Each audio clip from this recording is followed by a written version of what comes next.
안녕하십니까. 세상읽기의 심리학자 김태형입니다. 네, 정성희 소통과 혁신연구 소장입니다. 네, 반갑습니다.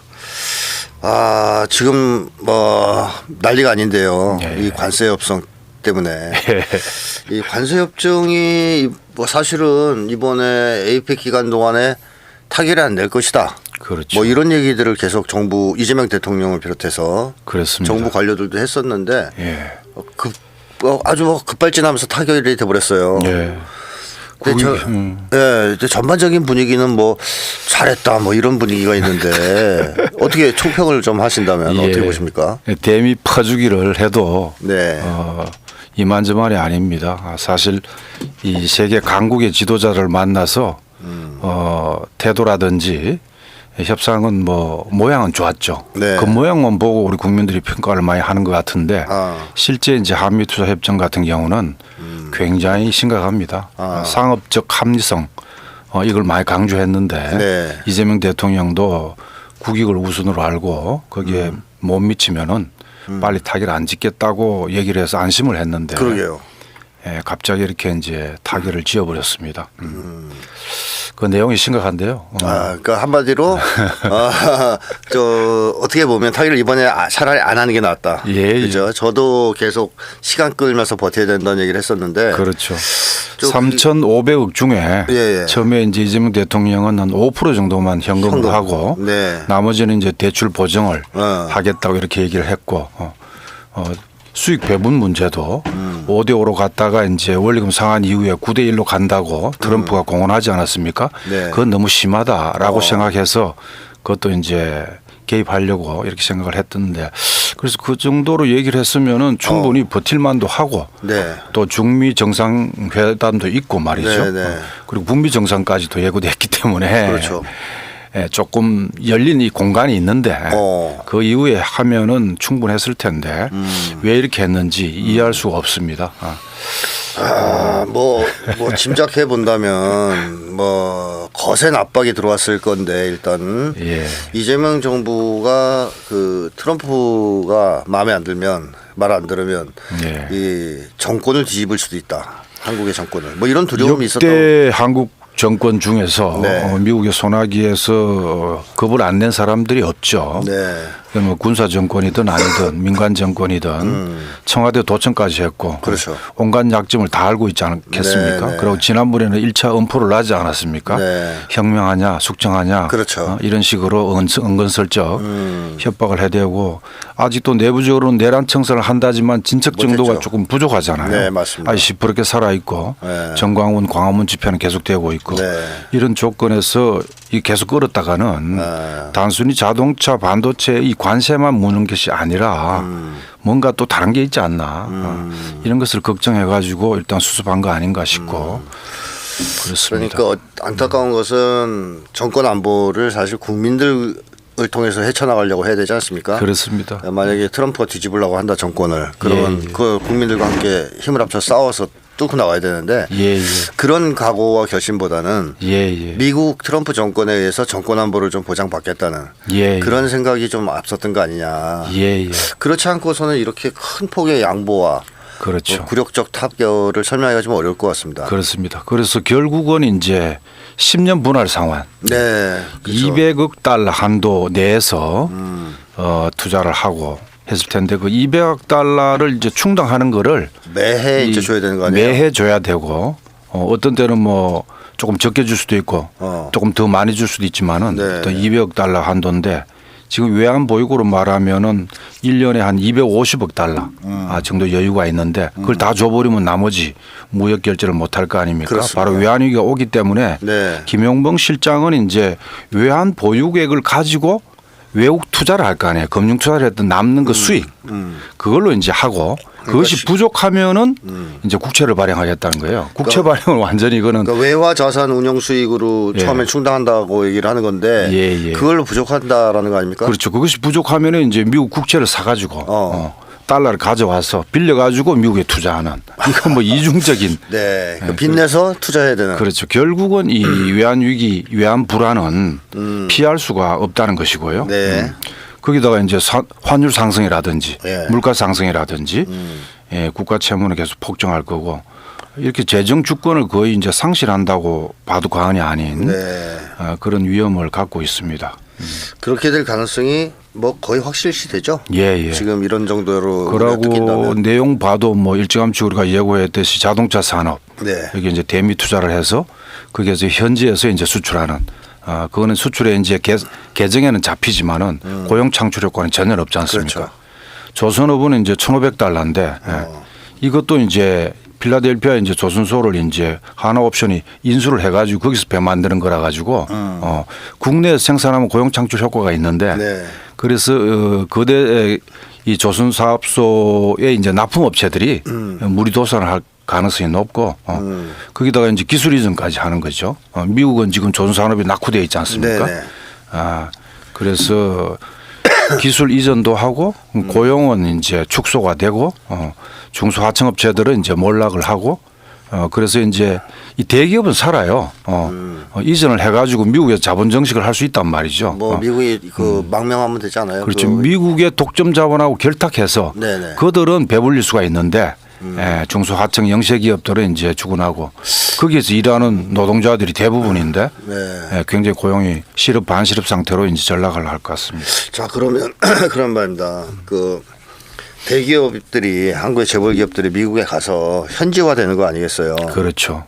저는 트럼프가 그런 야심도 있는 것 같아요. 한국의 재벌 기업들을 미국 기업으로 만들겠다. 그렇습니다. 이번에 골프도 치고 하지 않았습니까? 그렇죠. 마로라고 불러서 이렇게 얘기하고 그런 게 야 너희들 이제 미국 와라. 외국에 있는 기업들 들어오라, 자기네 기업도 들어오라도 있지만 제조업이 강한 한국에 있는 재벌들을 미국화 시켜버리겠다. 그렇죠. 그동안에 이제 제조업은 좀 약화시키고 금융으로 이제 먹고 살았잖아요. 지금 다시 이제 그러다 보니까 이제 노동자들의 인기가 떨어지고 표가 안 나온단 말이죠. 그래서 백인 노동자의 이제 고용 창출을 극대화시키고 정권도 유지하고 이렇게 하려고 다목적으로 지금 하는 거죠. 뭐 그러면 이제 재벌들은 사실 미국에 가서 미국인이 되면 아무 문제가 없는 건데. 아무 문제가 없습니다. 그들에게 무슨 애국심이 있습니까? 그렇죠. 자본만 이윤만 정식하면 되는 것인데. 그럼요. 제가 궁금한 거는 예를 들어 자동차 회사라든가 조선 회사가 대기업이 재벌 기업이 갔다. 그럼 하청 기업들 있잖아요. 거기에 납품하는. 이 하청 기업들이 한국에서 계속 만들어서 미국에다 물건을 납품하는 구조로 가겠습니까? 아니면 이 하청 기업도 미국으로 따라가겠습니까? 따라가지 못하게 만드는 거죠.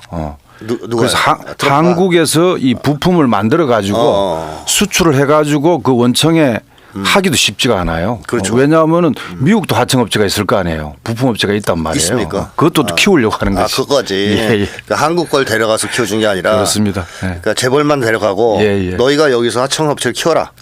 이런 쪽으로 간다. 그렇기 때문에 우리나라에 있는 중소하청업체들은 그 재벌에게 납품했던 이런 데는 거의 몰락을 굉장히 많이 할 것 같아요. 뭐 거기 대만만 하더라도 이제 중소기업 경쟁력이 높거든요. 재벌 중심의 경제 체제가 아니에요. 대만 같은 경우는 그 독일도 그렇고. 그런데 우리는 굉장히 수직 계열화되어 있는데 원청 기업이 완전히 미국으로 건너간다. 그러면 어디에 납품해서 먹고 살겠습니까? 유지가 안 되는 거지. 그렇습니다. 굉장히 심각한 사태가 올 것 같습니다. 어찌 보면 미국 입장에서는 한국 제조업을 뜯어먹기가 훨씬 쉽네요. 그렇죠. 대만 같은 데보다. 그렇죠. 지금 역대 함부로 다른 나라의 재벌 기업하고 골프 치고 밥 먹고 이렇게 해가지고 직접 관리하는 이런 스타일이 지금까지는 없었거든요. 정부를 통해서 하지. 그런데 지금 완전히 직접 집에 통치하는 식으로 불러가지고. 이건 뭐 완전히 식민지가 이런 식민지도 없죠. 젠슨 황이 온 것도 심상치 않고 그런 걸 보니까. 자, 그래서 정리하자면 어쨌든 이게 국내에 투자될 돈들, 우리 국민을 위해 쓰여져야 될 돈들이 미국으로 가고, 큰 기업들은 또 미국에 이제 지금 들어가고 그러면서 뭐 우리나라 경제에 대한 심각한 타격은 불가피하다. 뭐 이렇게 이제 정리할 수 있겠습니다. 자, 뭐 거기다가 그 투자 공동 관리 있지 않습니까? 네네네. 투자위원회 위원장은 미국 상공장관이에요. 그렇죠. 얼른 얘기하죠. 그다음에 이제 산자부 장관, 한국 상자부 장관이 위원장을 맡는 거는 협의위원회입니다. 이름이 또 왜 그 합의위원회가 굉장히 중요한 건데 왜 협의위원회입니까? 투자위원회에서 모든 것을 결정을 합니다. 어디에 투자할지, 언제 투자할지, 어떻게 투자할지, 그러고 이윤 배분은 어떻게 할지 거기서 다 결정이 되는데 협의위원회는 네 의견 좀 들어주겠다는 겁니다. 협의를 하겠다. 그래서 법적으로 이제 협의하고 합의가 굉장히 중요한 차이가 있어요. 엄청 차이 나죠. 엄청나죠. 노사정이 협의를 할 때 노사관계도 보면은 협의한다. 이건 아무것도 아니에요. 소용이 없어요. 네 의견 좀 들어주고 내가 결정한다는 겁니다. 그래서 한국이 돈을 내고 의견 좀 들어주고 그 다음에 이제 미국이 결정하는. 알아서 한다 우리가. 그래가지고 만일에 수익이 남으면은 5대5로 한다 그러잖아요. 그렇죠. 5대5도 사실은 그 말이 안 되는 건데. 돈 한 푼 안 낸 미국이. 그런데 만일에 손해를 보면 어떻게 합니까? 손해를 보면은 보상한다는 장치가 또 없습니다. 없죠. 현재. 그 다음에 이제 원리금 상환 다 갚은 다음에 트럼프는 9대1로 90% 가져가겠다 그러잖아요. 거기에 대한 요번에 합의가 없습니다. 그래 놓고 상업적 합리성을 유지하기로 했다. 라는 앞으로 이제 이걸 해석을 가지고 많이 다툼이 있을 텐데 미국은 좀처럼 양보 안 할 겁니다. 그리고 제가 제일 우려하는 것 중에 하나는 트럼프는 절대 믿을 수 없는 인간입니다. 트럼프는 여기서 어떤 합의를 해도 뒤집을 수 있어요. 그러니까 트럼프가 유일하게 지킬 약속은 딱 하나입니다. 200억 불 받는 거. 그거 빼고 나머지는 야 내가 언제 그랬냐? 그거 다시 얘기해봐. 뭐 심각합니다. 언제든지 관세를 무기로 또 한국을 압박하고 흔들고 괴롭힐 수가 있는 거 아니겠습니까? 게다가 트럼프 요구대로 대규모 투자가 미국에 들어간 다음에는 발목 잡히는 거 아니에요. 그 다음에는 발도 못 빼죠. 그래 놓고 또 무슨 뭐 농수산물 개방을 막았다든지 이건 지난번에도 이미 얘기한 건데 그걸 꺼내 가지고 뭐 잘한 것처럼 얘기를 하고 그다음 의약품 목재 이 부분은 이제 비중이 크지 않거든요. 그렇죠. 여전히 이제 철강은 50%고 자동차 15%인데 구리는 또 이제 50%고 실질적인 효과가 미미하고요. 그러고 어제 또 발표됐는데 대한항공에서 보잉 항공기 100세대. 야, 그다음에 이 제너럴 이 G 있지 않습니까? 엔진 137억 달러. 그리고 공군이 또 이제 L3 헬리서 조기 경보 통제 이거를 이제 계약을 했고 포스코 인터내셔널은 히토류 있지 않습니까? 히토류를 이제 미국에 건설해서 지금 중국이 히토류에 이제 협박을 해가지고 지금 대화가 되고 있는데 중국한테만 이제 히토류 계속 당할 수는 없다. 미국도 이제 히토류 하겠다 해가지고 그걸 또 한국 돈으로 포스코에서 지금 나가고 있고 한국가스공사에서는 LNG 330만 톤을 구매하기로 또 확대를 했고 이게 미국 거 비싼 거. LS 그룹은 이제 미 전력망 인프라. 그러니까 이게 보면은 에너지 그다음 전력망 미국의 이 인프라 있지 않습니까? 그걸 다 우리가 해주는 거예요. 그거를 우리 돈으로 해주고. 근데 이런 걸 우리 돈으로 해주면 돈을 벌 수 있어요? 벌어야 되는데 이게 지금 수익은 90% 가져가겠다 그러고. 이걸 가지고 수익을 90% 가져가겠다. 아니면 그 전에라도 50대 50으로 가져가겠다. 그래서 사실 이 돈이면은 항공기라든가 이 모든 이 돈만 계산하더라도 이 국내 투자를 하면은 일자리 얼마나 창출을 하겠습니까? 뭐 청년 실업률이 지금 체감 실업률은 23%까지 올라갔던데 5명 중에 1명이 실업 상태예요. 그러니까 이게 청년들이 이게 정말 근본 원인을 모르는 상태에서 이런 실업 상태에 들어가면은 생각이 이상한 방향으로 가거든요. 그렇죠. 이재명이랑 윤석열이랑 무슨 차이가 있느냐. 이렇게 가고 지금 약간 보수화되는 것도 입시 지옥에다가 취업 안 되니까 이렇게 이제 되고 있는데. 자, 그러면 한국 정부가 지금 이렇게 돈이 많습니까? 이 지금 보니까 어마어마한 돈이 지금 미국으로 투자가 되는 건데요. 우리나라가 이렇게 돈이 많아요? 우리나라 돈이 적지는 않지만은 거기에 퍼줄 돈은 사실 없습니다. 그 여유가 없다. 지금 복지라든가 민생이라든가 일자리 창출 문제가 더 급하고. 한국 경제도 계속 지금 하향세인데. 북미 대화되고 남북 관계 회복되면 오히려 북에 주면은 지원하면은 그것은 내수 구매력이 됐거든요. 북쪽 주민들의 소득 수준이 높아지면 우리 물건 살 거 아닙니까? 그렇죠. 제가 지난번에도 말씀드렸듯이 신압록강 대교 북쪽 구간 5m를 완공을 안 시키고 있는 것도 중국의 영향을 덜 받고 남쪽하고 교류하자고 기다리는 것인데 미국 다 퍼줘버리고 이래가지고 되겠냐 이거죠. 자, 그다음에 이것도 문제인데 또 하나는 이번에 그렇게 자주 큰 화제가 되지는 않았지만 국방비가 지금 대폭 증가하게 생겼잖아요. 그렇습니다. 벌써부터 이재명 정부가 이제 미국 눈치 보는지 아니면 미국의 이제 그 재정 부담을 떠안으려고 각오를 했는지 아예 대통령이 그렇게 얘기를 했어요. 미국의 부담을 줄이기 위해서 우리 방위비 분담 올리겠다. 그리고 국방비는 이미 원래 이제 61조거든요. 네. 내년 예산을 국무위원회에서 통과된 게 66조 3조 3천억 원입니다. 66조. 그러니까 8% 이상을 올렸습니다. 이거는 7년 내에 2019년 이후에 최고로 많이 올린 이런데 이 올린 이 금액을 가지고 뭘 어디에 쓰느냐가 문제가잖아요. 주로 미국 무기 살 거 아닙니까? 미국 무기입니다. 이것도 미국 무기 첨단 무기를 구입하는데 그걸 선물로서 이 자주국방으로 포장을 하지만은 미국 무기만 산다고 해서 자주국방 되는 건 아니거든요. 네. 전자권도 미군한테 있죠. 네. 그다음 한미 상호보장 불평등성이 있죠.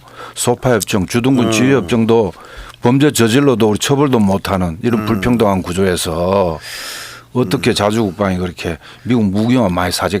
그리고 무기 통제는 미국이 딱 컨트롤을 해요. 그렇죠. 무기만 갖고 있다고 되는 건 맞습니다. 아닙니다. 뭐 예를 들면 기술을 주는 건 아니고 그렇죠. 그냥 주는 거라서 수리도 우리가 못한다 하지 않습니까? 그렇습니다. 미국에 와서 수리해 줄 때까지 기다려야 된다 그럽니다. 예. 자, 이런 것들은 사실 자주국방과는 무관하고 뭐 일부는 있겠지만 대체로 트럼프한테 돈 주는 것이다. 어찌 보면 또 국방비 증액을 핑계로 또 따로 30돈을 챙겨주는 것이다. 그렇습니다. 이렇게도 이제 해석할 수 있는 겁니다. 자주국방에 대해서 한마디 더 하면은 우리는 군사적으로 굉장히 예속되어 있습니다. 네. 지금 뭐 작전 지휘권도 없고 평시 작전 지휘권 중에도 중요한 항목 6개가 또 주한미군 사령관에 있는 데다가 1년에 한 번씩 한미 안보 협의회라고 가동됩니다. SCM이라고 그러고 그 밑에는 MCM 군사위원회라고 있어요. 이건 합참이 참여하는 거고 그다음에 SCM은 이제 국방부 장관이 하는 건데 여기에서 한미 동맹의 전략 방향을 다 논의를 해요. 설령 미국 무기를 많이 사도 그렇죠. 여기에서 다 컨트롤이 됩니다. 그렇죠. 워킹 그룹 같은 이런 성격을 갖기 사실 때문에 우리가 아는 사람은 지네가 아쉬워서 가져올 거 아닙니까? 그럼요. 근데 지금 자기들 돈이 없고 그러니까 니네가 사라. 대신 지휘는 우리가 한다. 그럼 미국 무기 사주는 게 미국 장비를 그 미국의 전력을 보강해 주는 측면이 있다는 거네요. 그렇습니다. 네, 사실상. 그래서 이제 미국의 최고 대외 전략이 중국 견제 아닙니까?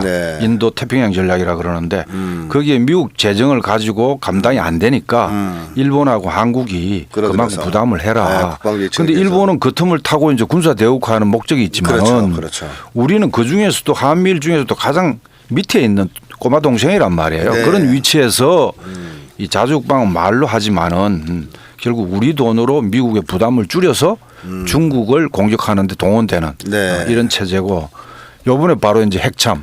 그렇습니다. 이번에 바로 이 문제가 이제 아주 뜬금없었던 큰 건이 터져버린 겁니다. 조금 드는데 이재명 대통령이 회담 중에 갑자기 이제 핵잠 얘기를 꺼냅니다.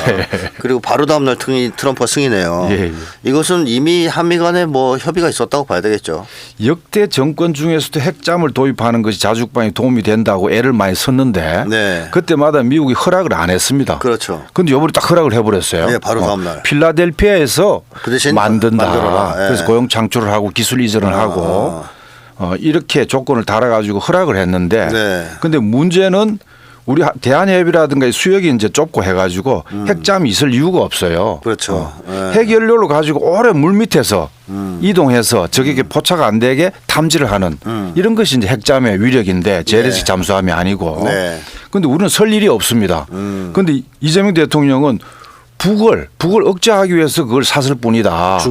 중국을 견제하는 것이 아니라고 얘기를 했어요. 중국에 보복이 있을까 봐. 시진핑 만나서 그랬어요? 아니 시진핑 만나서는 아니고 내일 그래서 이제 한중 회담이 있는데 아마 상당히 좀 문제가 될 것 같아요. 뭐라 하겠죠 중국 쪽에서. 이미 그 중국 외교부인가요? 그래서 지금 미국의 이제 국가안보 전략 보고서가 아직 발표는 안 됐지만은 1순위를 미 본토방으로 놓고 2순위를 중국 견제 전략으로 놓고 3순위를 동맹국의 부담 증가를 놨지 않습니까? 바로 1순위, 2순위를 위해서 우리 돈으로 핵잠을 사가지고 미국 전략에 동원되는 거 아닌가. 그걸 이미 그래서 어제 30일 날 어제죠. 어제 중국 외교부에서 딱 논평을 또 바로 했습니다. 맞습니다.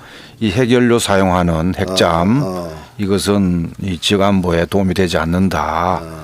이렇게 경고를 이미 날렸는데 이게 아마도 파장이 지금 어디까지 갈지 모르겠는데 성주에 사드 배치했을 때 중국에 보복을 당하지 않았습니까? 그 이상으로 갈 가능성이 굉장히 높습니다. 이게. 근데 이 핵잠이라는 것이 효용성이 있으려면 핵무기를 탑재해서 소위 이제 전략 핵잠수함이라고 그러지 않습니까? 네. 은밀하게 자망했다가 최후의 네. 일격을 가하는 용도로 보통 쓰지 않습니까? 예. 이건 아니고. 네, 전략 핵잠수함이고 요건 이제 핵 연료를 가지고 공격형 핵잠수함이잖아요. 그러니까 전략 핵이 없는. 그러면 주로 이게 해야 될 일은 물속에 숨어서 뭐 탐지하는 작업을 탐지입니다. 탐지. 탐지고 이제 유사시에는 뭐 공격으로 어뢰 같은 건 쏘니까 할 수가 있겠지만은. 그러면 그런데 우리가 무슨 누구를 탐지한다는 겁니까? 오랫동안 물속에 숨어 있어야 되는 이유는 중국이나 북한 잠수함이 미국으로 갈까봐 그 탐지해 주려고 그러는 거 아닙니까? 그래서 북한 대응은 전혀 용도가 되지 못하고 그리고 중국인데 중국이나 아니면은 뭐 미국을 본토를 뭐 막기 위한 뭐 다른 위협이 있는지 모르겠는데 어디까지 이제 이 핵잠이 이동할지는 모르겠는데 오래 물속에 있다 보니까 그러면 이제 미국의 이제 적대적인 국가, 자주국가라고 할 수 있는 데가 이제 이란이라든지, 러시아, 그 다음에 러시아, 중국, 그 다음에 북한, 북중러를 중심으로 해서 이제 반제 국가들이 있는데 이들의 이제 정보 탐지라든지 이 위협에 이제 동원되는 그런 바로 보복이 오죠. 그러니까 한마디로 이 핵잠은 있다 하더라도 한국을 방어하는 데 쓰는 잠수함이 아니고 그렇죠. 자주 국방력을 강화시키는 게 아닙니다. 그렇죠. 그러니까 미국의 전략을 위해서 쓰이는 잠수함이 될 것이다. 그래서 아마 물 밑에서 이 트럼프가 쉽게 이렇게 좋다 허락해진 이유가 바로 미국 고용 창출하고 기술 이전하는 데다가 중국 견제하는 데 자기 돈 안 들고 동원할 수 있으니까 그건 금방 오케이죠. 그렇죠. 야 우리 일 대신해 준다고. 대신해 주네. 그래서 정말 기특하다. 그래서 이렇게 처음으로 해준 거 아닌가. 해줬다. 그런데 그걸 가지고 마치 핵잠을 얻어냈다. 경제는 좀 뭐 손해를 보더라도 많이 얻어냈네. 이런 식으로 대차 대조표를 지금 손익계산서를 매기고 있는데. 이거 뭔가 잘못된 거 아닌가 이렇게 싶습니다. 또 하나는요. 뭐 마치 미국이 핵잠의 모든 기술을 다 줄 것처럼 지금 떠드는 언론들이 있는데요. 핵잠에 그 소형 경수로가 들어가지 않습니까? 그거 우리가 다 독자 개발을 할 수 있고 또 우리가 그거는 열어주질 않죠. 그러니까 지금 우리가 원자력 개발 있지 않습니까? 그 부분을 지금 아직도 계속 협상 중이다. 그걸 따내려고 하긴 해요. 평화적 목적을 위해서 원자력 산업을 발전시키기 위해서 그게 꼭 필요하다고 업소를 하고 있는데 그거 까딱하면 독자 핵 개발할지도 모른다는 위험이 있고 맞습니다. 그것은 이제 미국만이 아니라 주변국들도 다 우려하죠. 핵 도미노를 이제 가져오기 때문에 일본도 부추길 거 아닙니까? 한국은 해주고 호주는 해주면서 우리는 왜 안 해주냐 이렇게 되기 때문에 그거는 미국이 쉽게 허용을 안 합니다. 그러니까 안 줄 가능성이 높다.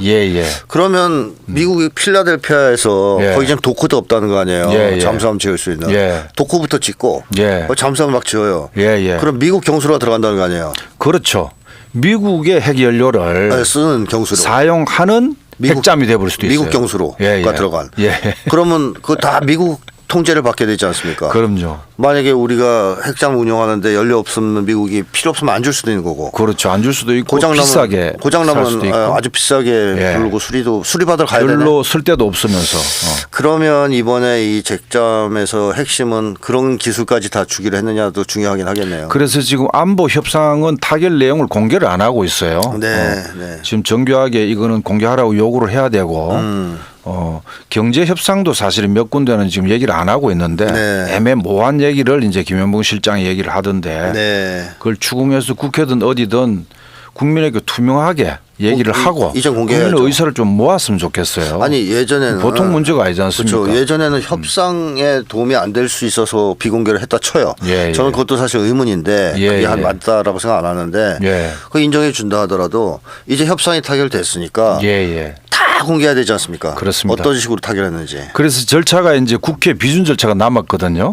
경제 안보 협상이 이제 타결이 됐지만은 그걸 정교하게 문서화를 하고 문서화까지는 또 추가 협상이 약간 있나 봐요. 실무적으로. 그게 되면 이제 국회에 넘겨가지고 비준을 해야 되는데 그때는 철저하게 규명을 해야 됩니다. 뭐가 잘못됐는지 잘했는지 그렇게 해야 되고 우리 국회의원들도 여야 가리지 않고 정말 우리 국가의 운명을 놓고 이걸 심중하게 평가를 해야 됩니다. 맞습니다. 이재명 정권이 윤석열 정부보다 훨씬 낫죠. 그래서 내란 청산해야 됩니다. 그러나 이재명을 정말 진정으로 돕고 이재명 정부의 성공을 바란다면은 국민들이 이 자주한 목소리를 좀 내주는 것이 이거 막아야죠. 특히 민의 전당이 국회에서 조금 소리 높여 외쳐 주는 것이 되는데 지금 한 사람도 지금 혁신당의 김주정 빼고는 네. 얘기를 안 하고 초선은 성명서를 내고 더민주혁신회에서는 전국 동시다발적 기자회견을 했거든요. 그런데 특히 3선 4선들은 완전 침묵하는 거예요. 초선들은 이거 좀 문제 있다고 지적했습니까? 지난번에 한미 이 투자 협상 과정에서 지금 타결한 거에 한 건 기자회견을 했습니다. 자, 만약에 이런 것도 한번 가정해 볼 수 있습니다. 이게 국회로 넘어갔는데 민주당이 정부를 돕기 위해서 이재명 정부를 돕는다는 입장을 가지고 통과시켜준다 쳐요. 그래서 그때부터 말씀하신 이 한국 경제에 여러 가지 문제점들이 발생하기 시작하고 민생이 악화되고 그랬을 때 국민들은 그 분노와 원한을 누구한테 퍼붓겠습니까? 그렇죠. 결국은 이재명 정부한테 갈 것이고 가겠죠. 그래서 국회의원들이 정말 정신 똑바로 차리고 국회에서 브레이크를 좀 걸어주는 것이 이재명을 돕는 협상의 지렛대가 될 수도 있어요. 그렇습니다. 그 주권자 국민들이 이 자주의 광장에 좀 모이고 국회에서는 뜻있는 국회의원들이 들고 일어나야 아니 우리 국회도 그렇고 우리 국민들도 그렇고 이 협상에 문제가 있다고 뭐 내가 좀 뭐 잘못한 것 같다. 다시 좀 협상을 하자. 지금 기존 협상을 파기는 못하더라도 재협상을 하자고 충분히 얘기를 할 수 있고 역사적으로 볼 때 그런 경우가 뭐 한두 번입니까? 그렇습니다. 충분히 가능한데 국익을 위해서라면 뭐든지 해야지. 그렇죠. 그게 만일 안 될 때는 국민 투표도 고려해봐야 됩니다. 맞습니다. 저도 그걸 강조하고 있습니다. 우리 김태현 소장님이 이제 많이 강조를 하시지만은 국민의 직접 의사를 물어보고 하는 것은 정말 민주주의의 본령입니다. 기본이죠. 사실 이재명 대통령은 계속 그 국민의 머슴이다. 그렇습니다. 대통령은 그런 얘기를 해오시지 않았습니까? 이번에 머슴이 국민의 위임을 받아서 협상을 했어요. 그럼 보고해야죠 국민들한테 자세하게 이런 협상을 했습니다. 어떻게 할까요 말까요? 물어보는 과정이 전 있어야 된다고 봅니다. 그렇습니다. 그래서 국회 비준 뭐 국민투표 이것까지 하면 좋겠고 저는 이걸 만약에 흐지부지해서 이번에 통과시켜서 심각한 한국 경제 악화라든가 이런 문제가 발생했을 때 저는 국힘당은 반드시 그 기회를 이용해서 악화된 민심을 등에 업고 이재명 정권 타도 투쟁에 나설 것이고 민주당도 공적이 될 테니까. 그렇죠. 국힘은 지금까지 왜 빨리 타결 안 하냐고 한편 얘기하면서 내용을 가지고 또 시비를 걸 겁니다. 경제 어려우면 모든 책임을 이재명 정부에 바가지 씌우겠죠. 맞습니다. 그러면 정치 불안이 옵니다. 그렇습니다. 경제 협상 잘못해가지고 정치 불안 가중돼가지고 국민 혈세를 낭비하는 동시에 정권조차 유익이 흔들린다면은 빛의 혁명한 성과가 정말 날아가죠. 완전히 이제 소멸되는 것이죠. 그래서 이번에 요거는 말씀하신 것처럼 국회에서 좀 상세하게 다루면서 정말 국익을 중심으로 놓고 생각해서 일단은 국회에서 일단 막아주면 정부에서는 그걸 핑계 삼아. 그렇습니다. 야 국회 통과가 안 된다. 재협상하자. 이렇게 해서 시간을 끌다 보면 시간은 우리한테 더 유리하지 않겠습니까? 그렇습니다. 그런 전략을 한번. 신라 왕관을 선물하고 무슨 훈장을 주고 이런 것까지 좋다 이 말이죠.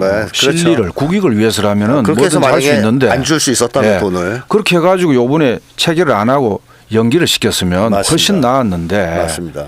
이거 뭐 있는 거 없는 거 다 퍼주고 왕관까지 씌워주고 이래가지고는 이거 자존심도 끌고 놓고 이랬다고 생각을 합니다. 그래요. 이런 얘기가 이제 국민들한테 알려지고 논의가 될 거라고 예상합니다. 지금 당장은 많은 이제 오해들이 있는데 진상을 알게 되면 많은 국민들이 반대하시겠죠. 국가 운명이 걸린 문제니까. 국민들은 그렇게 생각하는 것 같아요. 설마 그렇게까지 나쁜 그렇게 합의겠어? 나쁜 합의겠어. 그렇죠. 뭔가 있을 거야. 앞으로 추가 뭐 논의도 있다니까 믿어보자. 그리고 임기 초반 아니냐. 너무 까지 마라. 이렇게만 생각하시는데 정말 전문가 얘기도 좀 들어보시고 이 심각성을 아시면은 우리 국민들도 이재명을 진정으로 돕기 위해서라도 자주의 광장에 나오고 또 해당 지역구의 국회의원들한테도 전화통화 한 통 넣고 이렇게 하실 것 같습니다. 자, 그럼 그 얘기는 이 정도로 마무리 짓고 이번에 트럼프의 기이한 행동들이 있었습니다. 북의 김정은 위원장을 만나고 싶어서 거의 뭐 구걸을 했어요. 그렇습니다. 뭐 숙식하면서 기다리겠다. 부르면 달려가겠다. 어디든 가겠다. 어디든지 가겠다. 예. 뭐 좀 제재 완화하겠다. 대북 제재까지 꺼냈어요. 예. 그러면서 막 지금 뭐 거의 좀 자존심이 없나 저 인간은 이런 생각이 들 정도로 만나고 싶어 했거든요. 근데 북쪽은 전혀 거기에 대해서 철저 무반응으로 일관함으로써 거절했죠. 소위 이제 뭐 우리 젊은이들이 하는 표현을 빌자면 개무시했습니다. 트럼프를. 자, 북쪽은 왜 트럼프의 이 간절한 호소, 구걸을 외면했을까요? 트럼프 방식에 대한 신뢰가 부족했던 것 같습니다. 신뢰가 이제 없다. 신뢰할 수 없다. 너 한 번 나 저거는 이제 아직 정치쇼 아니냐. 미국의 공식 입장은 아니지 않느냐. 그렇죠. 예를 들면은 핵 보유국이라고 또 얘기를 했단 말이죠. 그렇습니다. 기자들이 질문에. 했는데 그 다음 날 미 국무부에서 기자 질의응답 방식에서 우리는 비핵화가 목표다. 기본 방침이다. 변함이 없다고 바로 그냥 나오니까 북쪽에서 볼 때 장난하냐? 뉴클리어 파워하고 얘기할 때하고 이건 뭐냐. 아직 공식 입장은 전혀 달라지지 않았느냐. 않지 않느냐. 그리고 제재 완화라는 것도 미리 제재 완화를 좀 해놓고. 조금이라도 해놓으면 신뢰가 있을 텐데 그렇죠. 말로만 제재 완화 카드를 흔들었지 실제로 유엔 제재가 계속 가동되고 있고요.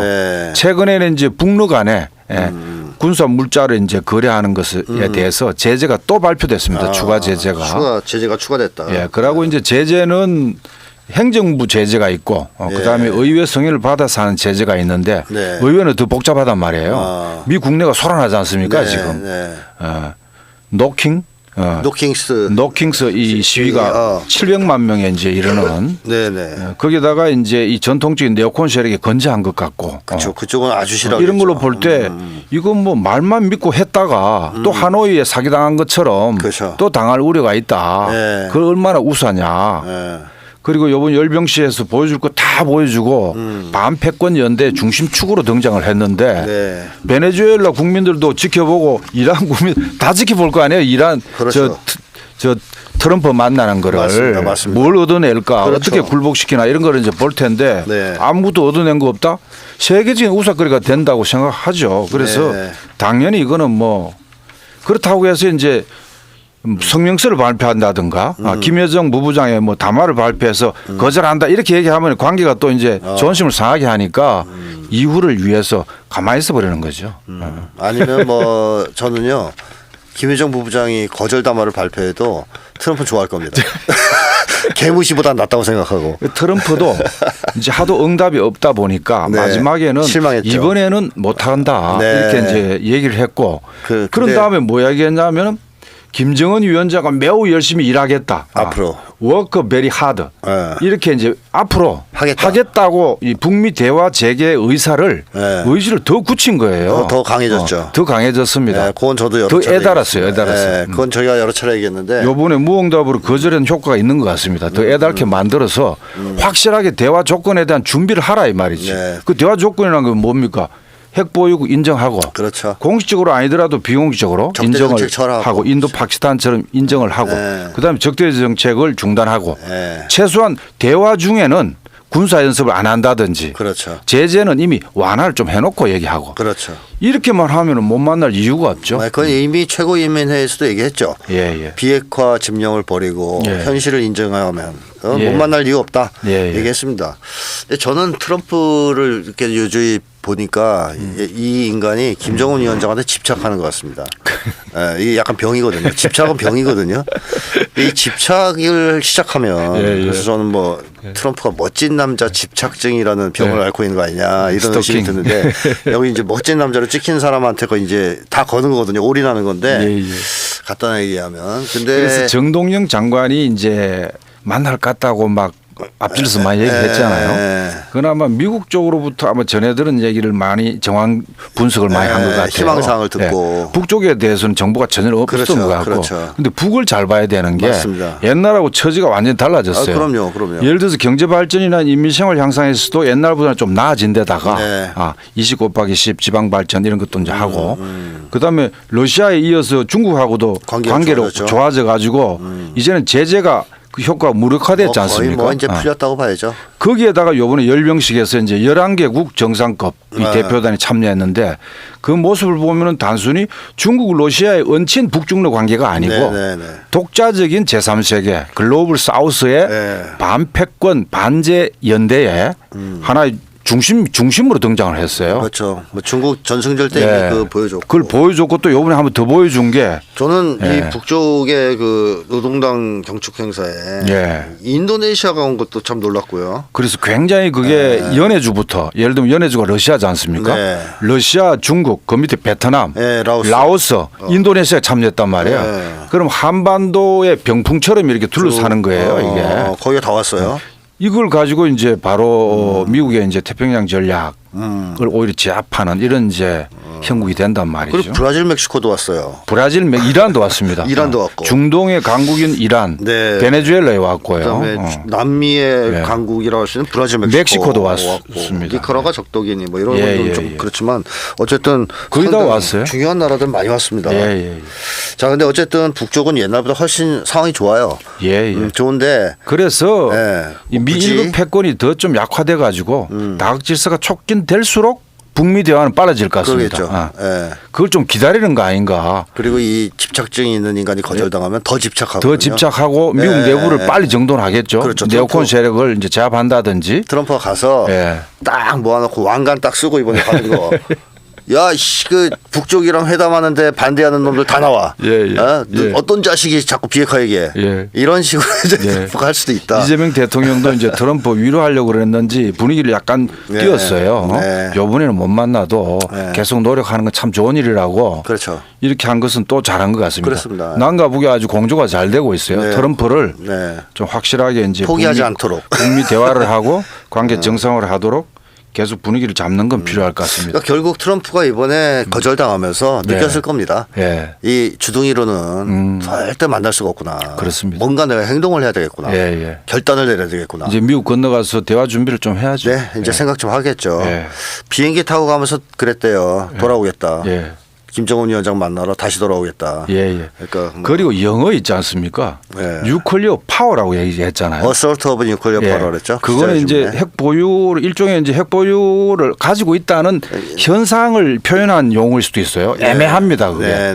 그게 트럼프가 고도로 생각한 말이라 그러는데 실제로 이제 공식 핵 보유국은 영어가 뉴클리어 웨펀 스테이트입니다. 그다음 비공식 핵 보유국은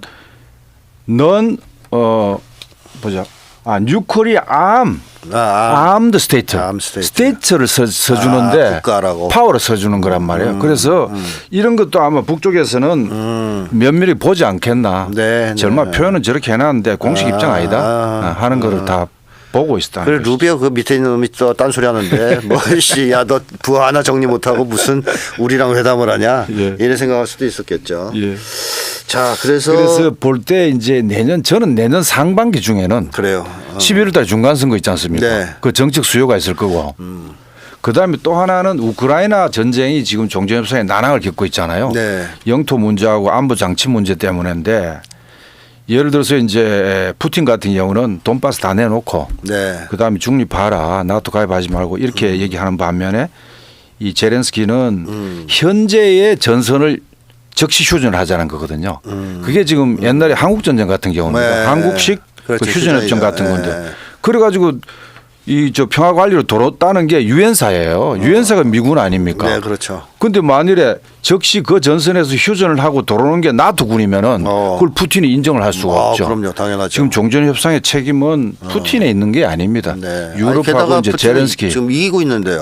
이거를 단호하게 푸틴하고도 사이가 나쁘지 않으면은 확실하게 제압을 해서 제렌스키를 얘기를 하고 그다음에 장기적으로는 국방비 올려가지고 우리 부담을 줄여주지만은 당장은 전쟁 끝나는데 유럽도 협조하라고 해야 되는데 못하죠.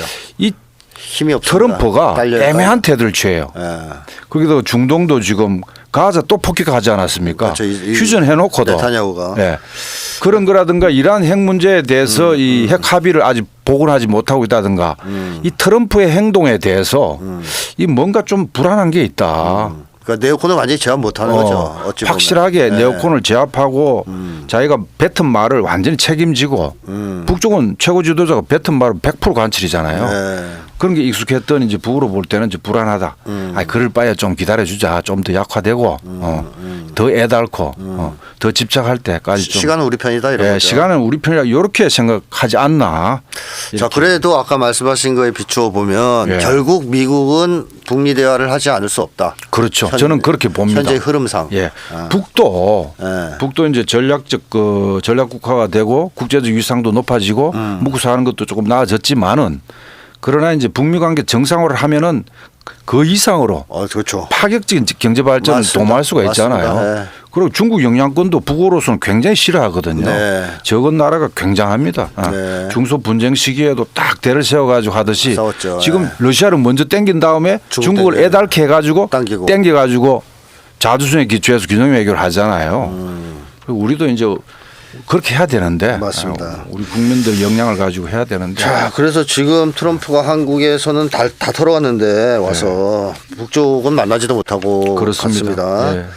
자, 이제 앞으로가 상당히 중요할 것 같습니다. 이 흐름을 어떻게 우리가 잘 활용해서 어떻게 나가야 될지 간단하게 좀 해주시면 좋겠습니다. 그래서 이번에 이제 트럼프 요구에 남쪽은 받았고 그렇죠. 북쪽은 안 받았단 말이에요. 맞습니다. 그래서 남쪽은 돈으로 안보를 샀다고 봐도 돼요. 국방비 올려가지고 무기 사고 핵잠 사고 미국 고용 창출해주고 그걸 가지고 안보가 지켜집니까? 아니 근데 우리가 뭐 맨날 입만 열면 군사력 세계 5위네 이러면서 뭐 안보를 경제력 11위 뭐 12, 11위 군사력 6위 5위. 근데 왜 안보를 미국에 아직도 이렇게 의존하는 그 정말 그 뿌리 깊은 80년 동안의 그 의존 사상인지 이거 정말 떨쳐버려야 되는데 아니면 또 어떤 협박이 있는지 정말 국민을 믿고 과감하게 치고 나가면 조금씩 밀릴 만도 한데 지금 뭐 브라질이나 뭐 또 전통적인 그 친미 국가였던 중동의 사우디 같은 경우도 탈미 해가 다변화를 하고 있지 않습니까? 그리고 우리도 충분히 가능한데 이 지도자가 다시 한번 이번 과정을 평가하면서 정부 여당도 다시 한번 방향을 재정립해야 되지 않겠나 싶습니다. 북은 대신에 자주를 가지고 전쟁을 억제하겠다고 보이죠. 남쪽은 돈으로 안보를 샀다면 북쪽은 자주를 가지고 전쟁을 억제하고 있다고 본인들은 생각할 겁니다. 그렇죠. 그런 점에서 이 종속과 이 자주의 차이를 발견할 수가 있는데 어쨌든 앞으로 과제는 그렇습니다. 미국은 끝내 북미 관계 대화 재개를 해야지 관계 정상화하고 싶어한다. 저도 그렇게 봅니다. 왜냐하면 북중 단계를 이완시키기 위해서라도 그렇고. 그리고 안 할 수 있는 방법이 없습니다 지금. 그렇습니다. 지금 중미 대화를 한 것도 이게 이제 갈등을 완충하지 않습니까? 물론 이제 전술적이고 임시적이라고는 합니다. 미국의 대외 전략, 대중국 견제 전략 이 전략은 변함이 없는데 지금 너무 히트라든가 이런 걸 미국 경제가 타격을 입으니까 좀 완충하자. 그래서 완충하는 김에 북하고 관계를 터면은 훨씬 중국하고 관계도 부드러워집니다. 그럼 미국 묵고 사는 데나 경제나 훨씬 도움이 되죠. 그럼요. 다극화에 적응을 해야 됩니다. 미국도 그렇게 결심을 해야 되고. 그렇죠.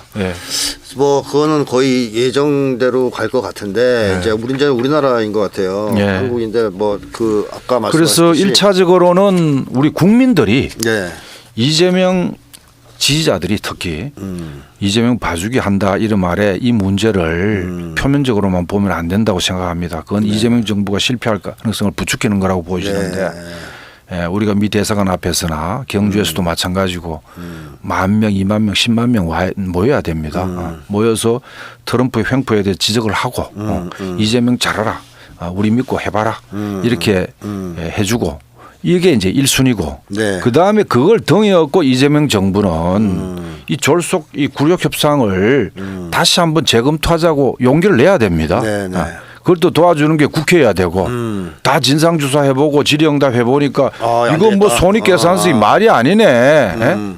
다시 좀 해봐란 말이야. 그러면 이재명 정부가 전화 통화해서 트럼프 형님 이건 너무 심하다고 합니다. 우리 국민들이. 나는 형님 믿고 잘해보려고 그랬는데 안 된다. 이 지금 안 됩니다 이게. 그래서 막혀서 못합니다. 그리고 당장 위안이 온다 그럽니다. 200억 잘라서 줘도 위기가 온다 그럽니다. 이렇게 얘기해서 다시 한번 해야 되고 중장기적으로는 이제 다변화, 다각화로 나아가야 됩니다. 지금 중국 시진핑도 오고 러시아도 부총리가 오고 정말 다 관계를 놓지 않으려고 하거든요. 그들도. 그렇습니다. 한국의 중요성을 잘 알거든. 북중로만 잘하면 된다고 생각 안 합니다. 그쪽도.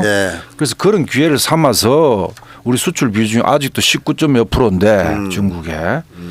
그래 원료든가 여러 가지로 그 저 수출 비중이 크고 그리고 중국 시장이 넓지 않습니까?